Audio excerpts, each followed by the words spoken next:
তো আপুরা ভাইয়েরা প্রথমেই বেগুন ভেজে নিয়েছি।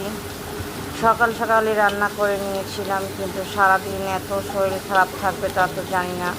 সেই সকালের থেকে আমার পেট খারাপ, সারাদিন বিছনায় শুয়ে রয়েছি। তো আজকের পয়লা বৈশাখে আর ঘোরাটোরা হলো না। তো সারাদিন শুয়ে বসেই কাটালাম, কী করার, রান্না তো আগে ভাগেই করছি। তো এখানে আমি 1 কেজি মাংস নিয়েছি।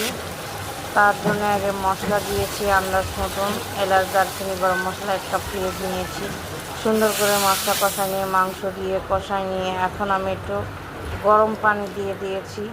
দেওয়ার পরে এখন ওই মাংসটাকে আমি আবার চিন্তা করতেছি সিটি না দিলে অনেক দেরি হবে। পরে কী করলাম, প্রেশার কুকারে নিয়ে এখন আমি কিন্তু মাংসটাকে সিটি দিয়ে নিয়েছি 4টা, যেহেতু আমি বিরিয়ানি রান্না করব।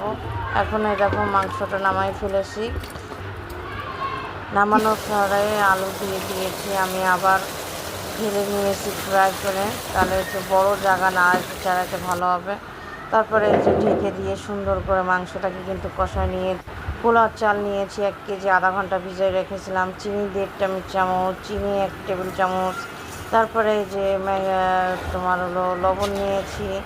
আর আজকে যেহেতু তেহারির মশলা নিয়েছিলাম 1 চামচ দিয়ে দিয়েছি। আমি শর্টকাটে রান্না পছন্দ করি, এত ঝামেলা। আর এখন গরমকাল চলে আসছে, রান্নাঘরে তো যেতেই মন চায় না।